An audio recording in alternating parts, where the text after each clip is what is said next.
લાગી નહીં આપણે વિશ્વનાથ મહાદેવની આજે મકમપુરા ગામ પ્રાથમિક શાળાના પ્રવેશ ઉત્સવમાં મંચસ્થ આ ગામના પ્રથમ નાગરિક એવા સરપંચ શ્રી કનુભાઈ, અરેરા ગ્રામ પંચાયતના પ્રથમ નાગરિક સરપંચ શ્રી એવા Bhalabhai, CRC coordinator Valsinh, Bharat charitable ટ્રસ્ટના ડાયરેક્ટર શ્રીમતી બેનશ્રી, આઈટીસી કંપનીના મેનેજર શ્રી મારુત શુક્લાજી, સીડીપીઓ શ્રી, તેમજ આ ગામના સૌ વડીલો, માતા, બહેનો અને મારા નાના બાળકો. આમ તો આપણા યશસ્વી વડાપ્રધાન નરેન્દ્રભાઈ મોદી સાહેબના નેતૃત્વની અંદર એમનો સંકલ્પ છે કે 2047ની અંદર આપણો દેશ વિકસિત ભારત બને. એ વિકસિત ભારત બનતા આજે સૌએ આપણે સાથે જોઈ રહ્યા છે કે આજે ગુજરાત રાજ્યની અંદર આજે ભણતર ખૂબ આગળ વધી રહ્યું છે અને એ ભણતરની અંદર આજે શિક્ષકગણ ખૂબ પ્રાયોરિટી આપે છે ભણતર બાબતમાં અને આ શાળાને આગળ વધારવા માટે શિક્ષકોનો ખૂબ મોટો ફાળો હોય છે. જેમ હમણાં વાત કરી કે ચોપડાથી માંડીને તમામ આયોજન શિક્ષકશ્રીઓએ કર્યું એ જ પ્રમાણે આજુબાજુના વિસ્તાર આપણા વિધાનસભાની અંદર આઈટીસી કંપનીએ આપણને 12.5 લાખ રૂપિયા સુધીની માતબર રકમ આપણને વિકાસ કરવા માટે અને આપણા ગામને વિકાસમાં આગળ લઈ જવા માટે મદદરૂપ થયા છે. એ બદલ હું આઈટીસી કંપનીનો ખૂબ આભાર વ્યક્ત કરું છું. 2015થી મકમપુરા ગામ મારા માટે સૌ પ્રથમ આગળ રહ્યું છે.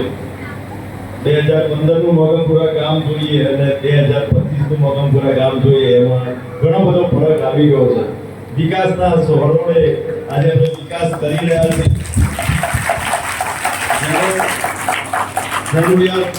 જે પણ જરૂરિયાત હોય, મારે જરૂરિયાત હોય ત્યારે મકમપુરા હાજર રહે છે. હું મારે મકમપુરાની જરૂર હોય ત્યારે એ હાજર રહે છે. હું એમને વખતે હાજર રહું છું.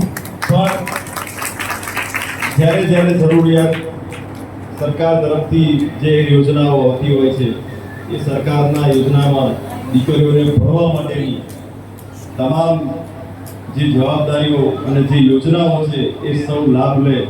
અને હું દરેક જગ્યાએ કહેતો આવ્યો છું કે જે દીકરીને જે દીકરાને ભણવું હોય, મારી સેલેરી જે સરકારમાંથી આવે છે એ સરકારની સેલેરી હું લેતો નથી. ફક્ત દીકરીઓના ઉપયોગ માટે જે પૈસા હું રાખું છું. જે દીકરીઓને ભણવું હોય એ મારા ધારાસભ્યના પગાર નથી. હું એ દીકરીઓના ફી એટલે ભણું છું. તો આપ જે પણ કોઈ જરૂરિયાત લાગતી હોય, દીકરીને આગળ ભણવું હોય, દીકરાને આગળ ભણવું હોય, તો એને મને ઓફિસમાં જાણ કરશો તો હું આગળ એનું ઘટતું કાર્યવાહી કરીશ. આજે મકમપુરા ગામની અંદર સ્કૂલના વ્યવસ્થા જોઈ, વ્યવસ્થાની અંદર શૌચાલયથી માંડી અને પાણીની વ્યવસ્થા આઈટીસી કંપનીએ કરી છે. પણ આજે વર્ષો બાદ જ્યારે વિકસિત બનતું હોય આપણું ગુજરાત, આપણું ભારત, ત્યારે આપણું વિધાનસભા બી વિકસિત બનતું જાય છે, સાથે સાથે મકમપુરા ગામની વિકસિત થતું જાય છે. જ્યારે બ્લોકની વાત આવે તો બ્લોકની મર્યાદા કેટલી છે એ જોઈને આપણે હું મંજૂર કરાવી આપીશ. જે પણ યોજનામાં આવતું હશે, મારી ગ્રાન્ટમાં આવતું હશે તો એક શાળાની અંદર આપણો એનો શેડ બીજો 8 લાખનો મંજૂર થયો છે. સાઈડની દિવાલ મંજૂર થઈ છે, બ્લોક મંજૂર થયા છે. ટૂંક સમયની અંદર આ બધું કહેવાનું કારણ એવું છે કે 2017ની અંદર બીજી ચૂંટણીની અંદર મારું દત્તક ગામ મકમપુરા ગામ હતું એટલે મારે કહેવું પડે છે અને કહેતો રહીશ. અને વિકસિત બને હું આ શહેર માટે અપેક્ષા કરું છું. એટલું માતાજીને જય જય કરું છું.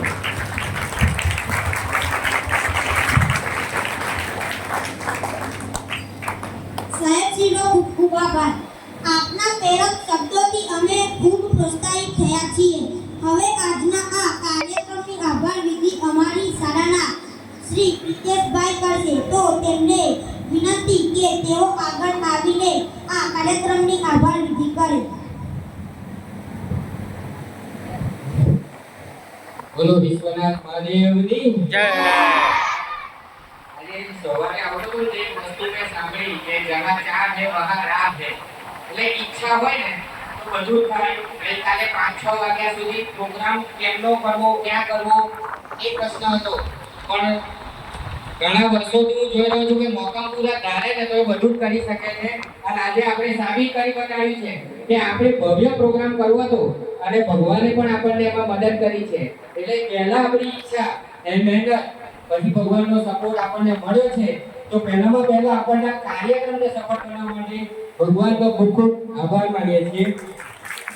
અને વર્ષોથી સાહેબ અમે જાણીએ છીએ કે મોકામપુરા તમારા માટે એક આગવું સ્થાન ધરાવે છે અને સાહેબ માટે પણ મોકામપુરા એક આગવું સ્થાન ધરાવે છે.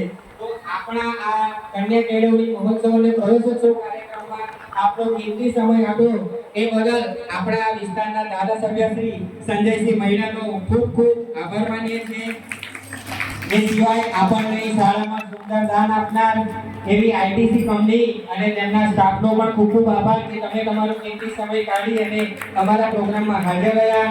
સાત સંસ્થા ચેરિટેબલ ટ્રસ્ટનો તેમના ટીમનો ખૂબ ખૂબ આભાર કે અમારા પ્રોગ્રામને તમે દીપાવ્યો છે.